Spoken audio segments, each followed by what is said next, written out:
பிரச்சாரங்கள்லாம் பயங்கர தீவிரமா போயிட்டு இருக்கு.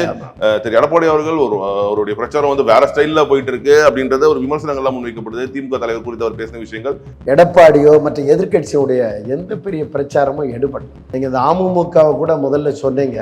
அமமுகங்கிறது இன்னைய தேதிக்கு திமுக கூட்டணியோட தான் ஓட்டு இருக்கு. எந்த ஊர்ல வேணாலும் நீங்க போய் கேளுங்க. நான் இதை சவால் விட்டு சொல்றேன். அமமுகவில் லீடர்கள் வேணா அதிமுக திரு டிடிவியோட இணைஞ்சிருக்கலாம் தவிர, ஏன்னா அது வந்து என்னுடைய நூக்கன்காரர் எனக்கு தெரிஞ்ச தைரியத்தில் நான் சொல்லுவேன். இப்போ எனக்கு 10 நிமிஷத்துக்கு முன்னே வந்த தகவல் கூட இந்த ஊர் அமமுக உங்களுக்கு ஆதரவா இருக்காங்கன்னு சொன்னாங்க. அதுக்கு என்ன காரணம்னா, இவ்வளவு ஓப்பனா சொல்றீங்க, அப்புறம் டிடி சரி பண்ணிட மாட்டாரா? ஆப்போசிட் அணிக்கூடியவர் ஏற்கனவே தொகுதியில் எம்எல்ஏவா இருக்காரு. அந்த சமுதாய ஓட்டுகளும் அவருக்கு ரொம்ப சாதகமா இருக்கு. ஜெயலலிதாவை விட தமிழ்நாட்டு அரசியலில் செல்வாக்கானவங்க யாரும் இருந்திருக்க முடியாது. அவங்களே ஒரு சாதாரண வேட்பாளற்ற தோல்வியை சந்திச்சாங்க. அதனால அப்பாவோ தாத்தாவுக்கு தாத்தாவோ ஒரு பொறுப்புல இருந்தாங்கிறதுக்காண்டி ஒரு தொகுதி மக்கள் வாக்களிக்கிறது இல்லை. அவர் வந்து மண்ணின் மைந்தர் அப்படின்ற ஒரு பிரச்சாரத்தை முன்வைக்கிறாங்க. மண்ணின் மைந்தனா என் பூர்வீகம், என் தாய் வழி பூர்வீகம் எங்கதான் இருக்கு. ஆதி பூர்வீகம் எனக்கு இங்கதான். அவருக்கு எங்க பூர்வீகங்கிறத அவர் தான் விளக்கணும். நான் கட்சியில ஒரு கவுன்சிலர் கூட கிடையாது. தலைவர் வைகோ கூட 41 வருஷம் இருக்கிறேன். கடந்த 10-12 ஆண்டுகள்ல 6.5 லட்சம் கிலோமீட்டர் நான் கார் பயணம் பண்ணியிருக்கேன், எந்த பதவியிலும் இல்லாம. இங்க ஜெயிச்சு இந்த தொகுதிக்கு வந்தீங்கன்னா என்னெல்லாம் செய்யறதுக்கு திட்டங்கள் வச்சிருக்கீங்க? இங்க வந்து முக்கியமான பிரச்சனை, இந்த தாமிரபரணி குடிநீர் தண்ணி வருது, சில இடங்களுக்கு வரலங்கிற ஒரு குறைய குறிப்பா பெண்கள் சொன்னாங்க. அது தண்ணி பிரச்சனை இல்லாத தொகுதியா நான் கடையிலுள்ள முதல்ல மாற்றணும். மேற்கு தொடர்ச்சி மலை அடிவாரத்தில் இருக்கிற தொகுதி இந்த தொகுதி. இங்க மெயின் பிரச்சனைனா வனவிலங்குகளால விவசாயம் பாதிக்கப்படுது. அந்த வனவிலங்குகள் விவசாயத்தை பாதிக்காத அளவு எப்படி இதனுடைய நிரந்தர தீர்வை எட்டது, தனி கவனம் செலுத்ததா முடிவு எடுத்துட்டேன். அது ஒரு பதற்றமா இந்த தொகுதி இருக்கு. இந்த தேர்தலில் 3 தொகுதிகளில் உதயசூரியன் நின்னுக்கோங்க, ஒரு தொகுதி மட்டும் நாங்க எங்களுடைய கட்சி இதுக்காக நிக்கிறோம் அப்படின்னு சொல்லி வைகோ கேட்டாங்க. ஆனா அது கடைசியில வந்து 4மே வந்து உதயசூரியன் முடிவெடுத்ததுக்கான பின்னணியில் நடந்த விஷயங்கள் எந்த பின்னணியும் கிடையாது. நீங்க அப்படி சிந்திக்க வேண்டாம். சட்டப்பேரவைக்குள் நாங்கள் மறுமலர்ச்சி திமுக தான். அந்த அடிப்படையில் நம்ம 12 நிக்கிறதுக்கு உண்டான உகந்த சூழல் இப்ப இல்ல. மிகப்பெரிய கூட்டணி ஆயிடுச்சு. 8 அப்போ 12 நிக்கலைன்னா 8 வெற்றி பெறக்கூடிய வாய்ப்பு இல்லை. அதனால இந்த ரிஸ்க் இப்ப எடுக்க வேண்டாம். அதனால திராவிட முன்னேற்ற கழகம் நமக்கு அந்நிய சின்னம் இல்லை. தாய் கழகம் எடுத்துக்கலாமா? எடுத்துக்கலாம்.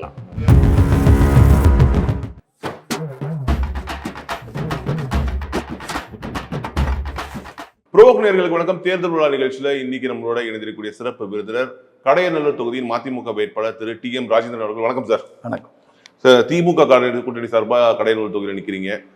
இது வந்து அதிமுகவுக்கு சாதகமான ஒரு தொகுதியா இது வரைக்கும் பார்க்கப்பட்டு வந்தது. உங்களுடைய பிரச்சாரம் எப்படி போயிட்டு இருக்கு? இந்த தொகுதி நிலவரம் என்ன? அதிமுகவுக்கு சாதகமான தொகுதிங்கிறது வெளியில ஏற்படுத்தப்பட்டிருக்கிற ஒரு பிம்பம் தான். திமுக 3 தடவை ஜெயிச்சிருக்கு, 3 தடவை திமுக கூட்டணி ஜெயிச்சிருக்கு. அதனால் இது ஒரு குறிப்பிட்ட கட்சியினுடைய தொகுதிங்கிறது வெளியில் ஏற்படுத்தப்பட்டிருக்கிற ஒரு தோற்றம், அது உண்மை கிடையாது. எங்கள் கட்சி கூட்டணி வந்து திமுக தலைமையிலான மதச்சார்பற்ற முற்போக்கு கூட்டணி. இந்த தொகுதியை பொறுத்தமட்டில் வலிமையான கூட்டணி. அதனால் உறுதியாக வெற்றியை நோக்கி நாங்கள் நகர்ந்து கொண்டிருக்கிறோம். கடையநல்லூர் தொகுதி திமுக கூட்டணி வேட்பாளரான மறுமலர்ச்சி திமுகவின் திமு ராஜேந்திரன் ஆகிய நான் வெற்றி பெறுவேன். அது மக்கள் ஆதரவு அப்படி திரண்டுருச்சு. அதாவது வந்து ஆப்போசிட் அணிக்கூடியவர் ஏற்கனவே தொகுதியில் எம்எல்ஏவா இருக்காரு. அவருடைய அப்பாவும் கூட இந்த தொகுதியில் எம்எல்ஏவா இருந்தவர். அந்த சமுதாய ஓட்டுகளும் அவருக்கு ரொம்ப சாதகமா இருக்கு. கூடவே இப்போ அமமுக இல்லாத அந்த சமயத்திலேயே கடந்த முறை அவங்க வந்து அதிகமான ஒரு ஓட்டுகளை வாங்கி வின் பண்ணிருக்கக்கூடிய ஒரு சூழ்நிலை இருந்துச்சு. இப்போ அமமுகவும் அவங்களோட இருக்கக்கூடிய அந்த பட்சத்துல இது எப்படி சாத்தியமாகும்னு நினைக்கிறீங்க? அது வந்து நீங்க கிரவுண்ட்ல போய் தொகுதிக்குள்ள நிலவரத்தை பார்த்தீங்கன்னா தெரிஞ்சுக்கிடலாம். ரெண்டாவது, அம்மையார் ஜெயலலிதாவை விட தமிழ்நாட்டு அரசியலில் செல்வாக்கானவங்க யாரும் இருந்திருக்க முடியாது. அவங்களே ஒரு சாதாரண வேட்பாளற்ற தோல்வியை சந்திச்சாங்க. அதனால அப்பாவோ தாத்தாவுக்கு தாத்தாவோ ஒரு பொறுப்புல இருந்தாங்கிறதுக்காண்டி ஒரு தொகுதி மக்கள் வாக்களிக்கிறது இல்லை. தமிழ்நாட்டின் முதலமைச்சராக சிறந்த ஆட்சி நிர்வாகத்தை நடத்தி கொண்டிருக்கிற தளபதி மு.க. ஸ்டாலின் முதல்வராக வரணுமா அல்லது எடப்பாடி வரணுமாங்கிற கேள்விக்கான விடையாத்தான் இந்த தேர்தலை நீங்களும் பார்க்கணும், மக்களும் பார்க்குறாங்க. அந்த அடிப்படையில் எங்களுடைய வெற்றி எளிதாகி கொண்டிருக்கிறது. அதனால் அந்த கொஸ்டின் எழலை. ரெண்டாவது, அந்த வேட்பாளர் சார்ந்த எந்த சமூகமோ அதே சமூகத்தை சேர்ந்தவன் தான் உங்கள்கிட்ட பேசிக்கிட்டு இருக்கிற இந்த வேட்பாளரும். அவருக்கு என்ன அவர் சார்ந்த சமூகத்தில் ஆதரவு இருக்குன்னு நினைக்கிறாரோ அதை விட 20% ஆதரவு எனக்கு கூடுதலாக இருக்கிறது என்பதை மே 4ஆம் தேதி நம்ம தெரிஞ்சுக்கிடலாம். ஆனால் அவர் வந்து மண்ணின் மைந்தர் அப்படின்ற ஒரு பிரச்சாரத்தை முன்வைக்கிறாங்க. நீங்க வந்து வெளியில இவர் வந்து வெளியூருக்காரரு, நீங்க எனக்கு ஓட்டு போட்டா நான் வந்து மண்ணின் மைந்தன், உங்க கூடயே இருக்கக்கூடியவன், இத்தனை கல்யாணத்துக்கு வந்திருக்கேன், இத்தனை ஃபங்க்ஷனுக்கு டெய்லி வந்திருக்கேன், உங்களுக்கு தெரியும் அப்படின்ற அப்படி ஒரு பிரச்சாரத்தை அவர் முன்வைக்கிறாரு இல்லையா? அது வந்து என்னன்னா, அது எடுபடக்கூடிய பிரச்சாரம் இல்லை. ஒரு வேட்பாளர் வந்து அரசியலமைப்பு சட்டம் என்ன சொல்லுது? தமிழ்நாட்டில் வாக்காளராக இருக்கிற யாரும் எங்கேயும் நிற்கலாங்கிறது சட்டம் சொல்லுது. அப்போ சட்ட அறிவு வந்து அவருக்கு பற்றாக்குறையாங்கிறது ஃபஸ்ட்டு கேள்வி. ரெண்டாவது, நான் அவற்றை ஏற்கனவே கேட்டிருக்கிறேன். என்ன கேட்டிருக்கேன்னா, 2001 என்னுடைய சொந்த ஊருக்கு பக்கத்து ஊரை சேர்ந்தவரை அம்மையார் ஜெயலலிதா அவர்கள் திரு சுப்பையா பாண்டியன் அவர்கள் இங்கே நிப்பாட்டி ஜெயிக்க வச்சாங்க. அப்போ அம்மையார் ஜெயலலிதா வந்து தவறுதலாக மண்ணின் மைந்தர் இல்லாத நிப்பாட்டாங்களான்னு ஒரு கேள்வி கேட்டேன். அப்புறம் ராஜேந்திர பாலாஜி சிவகாசியை சேர்ந்தவர், அவரை ராஜபாளையத்தில் கொண்டாந்து இவர் அப்பா அப்பான்னு சொல்லுவாராம் எடப்பாடியை. அது எதையும் சொல்லிட்டு போகிறாரு, எனக்கு அது பிரச்சனை இல்லை. நிப்பாட்டினாரா? இப்போ எடப்பாடி தப்பாக நிப்பாட்டிட்டாருன்னு கேட்டேன். நேற்று முன்தினமோ என்ன சொல்லியிருக்காருன்னா, அவரெல்லாம் நான் பதில் சொல்ல வேண்டிய அளவுக்கு பெரிய ஆள் இல்லைன்னு இருக்காரு. பெரிய ஆளோ சிறிய ஆளோ இல்லை, உங்களை எதிர்த்து நிற்கிற வேட்பாளர். கேட்ட கேள்விக்கு பதில் இருந்தால் சொல்லுங்கள், இல்லைன்னா பதில் இல்லைன்னு சொல்லுங்கள். இது என்னுடைய கேள்வி. அதனால் மண்ணின் மைந்தானே என் பூர்வீகம், என் தாய்வழி பூர்வீகம் இங்கே தான் இருக்குது. ஆதி பூர்வீகம் எனக்கு இங்கே தான். அவருக்கு எங்கே பூர்வீகங்கிறது அவர் தான் விளக்கணும். அதனால் நான் இத்தனை கல்யாண வீட்டுக்கு போயிருக்கேன், இத்தனை இது போட்டுக்கோங்கிறது அந்த திருமண பத்திரிக்கை வச்சு அழைச்சவங்களை அதை நான் கொச்சைப்படுத்துகிறதா நினைக்கிறேன். நான் கட்சியில் ஒரு கவுன்சிலர் கூட கிடையாது. தலைவர் வைகோ கூட 41 வருஷம் இருக்கிறேன். கடந்த 10-12 ஆண்டுகளில் 6.5 லட்சம் கிலோமீட்டர் நான் கார் பயணம் பண்ணியிருக்கேன். கட்சி தோழர்கள் நிகழ்ச்சி, பொது பிரச்சனைகளுக்கான போராட்டம், மக்கள் நல திட்டங்களுக்கான பயணங்கள், இப்படி நான் 6.5 லட்சம் கிலோமீட்டர் பயணம் பண்ணியிருக்கேன், எந்த பதவியிலும் இல்லாமல்.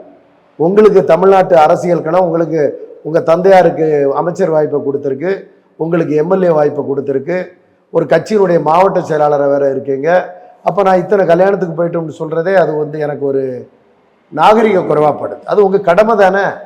கல்யாண வீட்டுக்கு துஷ்டி வீட்டுக்கு போகிறது ஒரு பொதுநல ஊழியருடைய கடமைகளில் ஒன்று.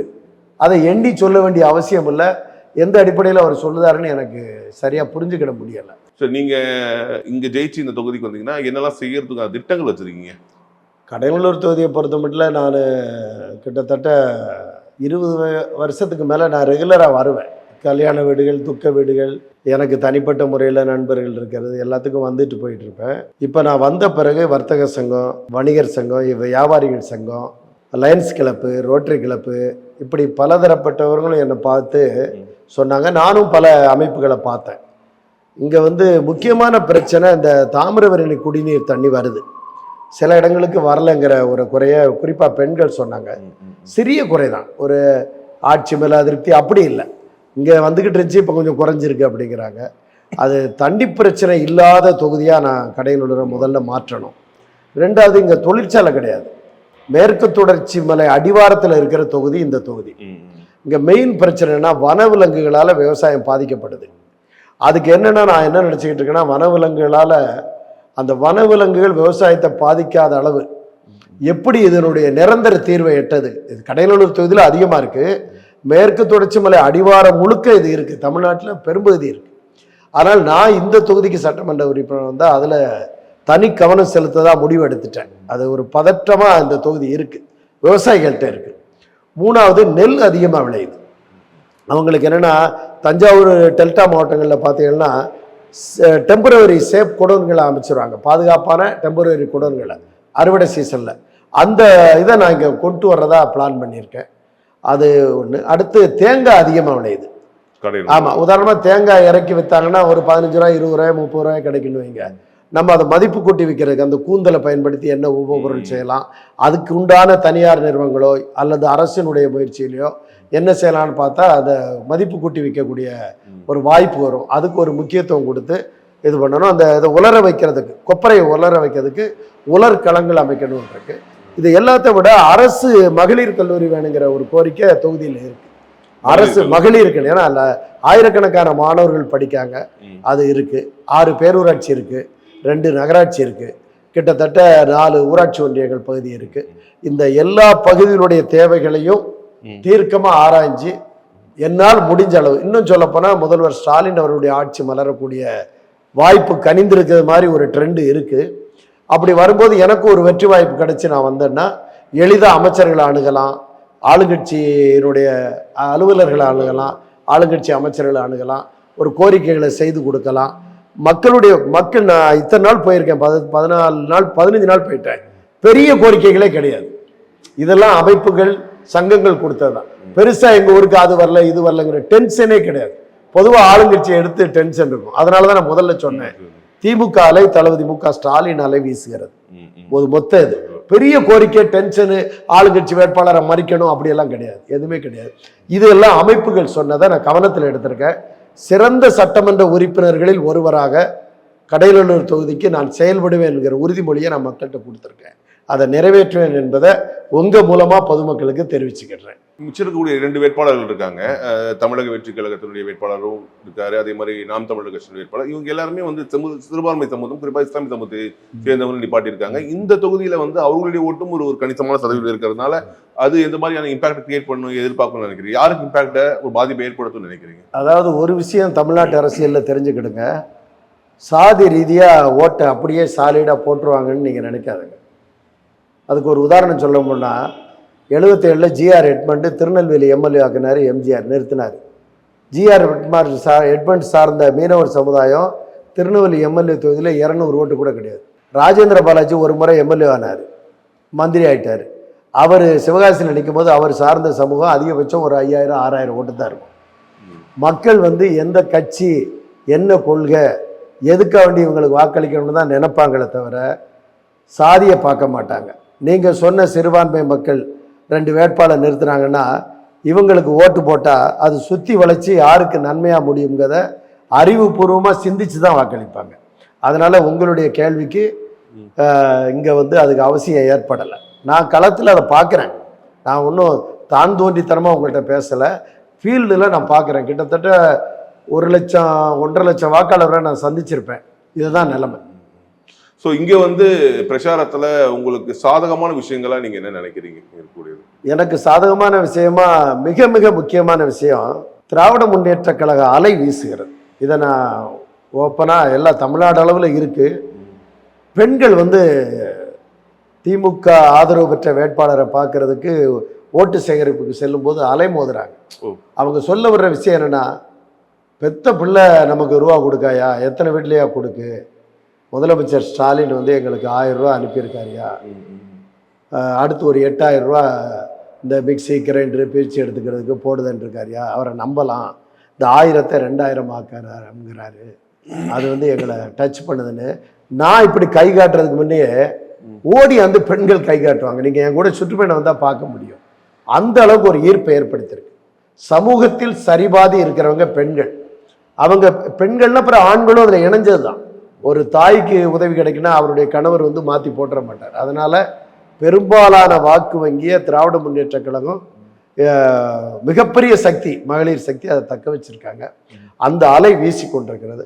தனிப்பட்ட எனக்கு என்ன தகுதினா, 41 வருஷம் எந்த பதவிக்கும் ஆசைப்படாமல் தலைவர் வைகோ அவருடைய நிழலாக அவரை தொடர்ந்துக்கிட்டு இருக்கிறேன். எந்த கெட்ட பேரும் யாருக்கும் ஒரு இடையூறு பண்ணாமல் அரசியல் பயணத்தில் இருக்கிறேன். இது எனக்கு ஒரு கூடுதல் சிறப்பை தேடி. இப்போ வந்து உங்களோட சின்னம் உதயசூரியன் நிற்கிறது உங்களுக்கு பலம் நீங்க ஃபீல் பண்றீங்க? உதயசூரியன்லன்னா அறிமுகமான சின்னம். அதனால அது ஒன்றும் எங்களுக்கு மறுமலர்ச்சி திமுக திராவிட முன்னேற்ற கழகம் என்பது கிட்டத்தட்ட ஒரே இயல்பு கொண்ட கட்சிகள் தான். சிபிஐயும் சிபிஎம்மும் எப்படி பார்க்குறோமோ கிட்டத்தட்ட அதே இயல்பு கொண்டதான். அதனால் அது எங்கள் தலைவர் எங்கள் தலைமை கழகம் முடிவு பண்ணி தான் நாங்கள் நிற்கிறோம். அதில் சிரமம் இல்லை. இன்னும் சொல்லப்போனால் அது பாப்புலரான சின்னம், மக்களை எளிதில் ஈர்க்கக்கூடிய சின்னம். சின்னத்தை விளம்பரப்படுத்துறதுக்கு ரொம்ப கஷ்டப்பட வேண்டாம். அதனால் அந்த சின்னத்தில் எங்கள் கட்சி தலைமை உத்தரவுப்படி நாங்கள் நிற்கிறோம். கடந்த முறை 2024 திரு துரை வைகோ அவர்கள் திருச்சியில் நிற்கும் போது இல்லை எனக்கு தனி சின்னம் கண்டிப்பாக வேணும் அப்படின்னு சொல்லி அவர் வந்து தீப்பெட்டி சின்னத்தில் நின்று வெற்றி பெற்றார். ஆனால் இந்த தேர்தலில் 3 சின்னத்துக்கு வந்து 3 தொகுதிகளில் உதயசூரியன் நின்றுக்கோங்க, ஒரு தொகுதி மட்டும் நாங்கள் எங்களுடைய கட்சி இதுக்காக நிற்கிறோம் அப்படின்னு சொல்லி வைகோ கேட்டாங்க. ஆனால் அது கடைசியில் வந்து 4மே வந்து உதயசூரியன் முடிவெடுத்ததுக்கான பின்னணியில் நடந்த விஷயம். அதில் எந்த பின்னணியும் கிடையாது, நீங்கள் அப்படி சிந்திக்க வேண்டாம்.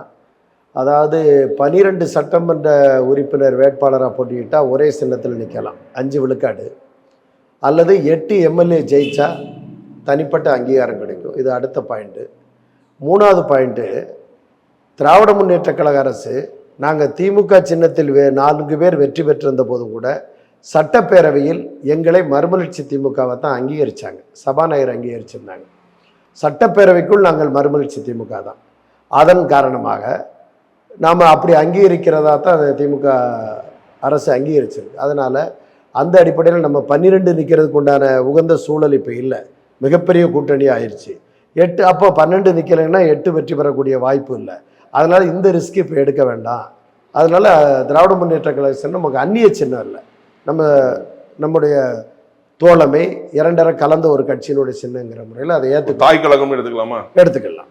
தாய் கழகம் தானே, அதில் ஒன்றும் சிரமம் இல்லை. ஆக்சுவலாக வந்து அதுதான் எல்லாருக்குமே வந்து ஒரு முக்கியமான விமர்சனமாக மதிமுக மேலே வைக்கக்கூடியது, வைகோ மீது வைக்கக்கூடியது என்னன்னா, யாரை எதிர்த்து அவர் கட்சி தொடங்கினாரோ, யாருக்கு எதிராக அவர் வந்து ஒரு அரசியல் இயக்கத்தை தொடங்கி முன்னெடுத்து இத்தனை ஆண்டு காலம் போராட்ட குணத்தோட போராடினாரோ, இன்றைக்கு அந்த போராட்ட குணத்தை இழந்துட்டு திமுக கூட ஐக்கியமாயிட்டாரு.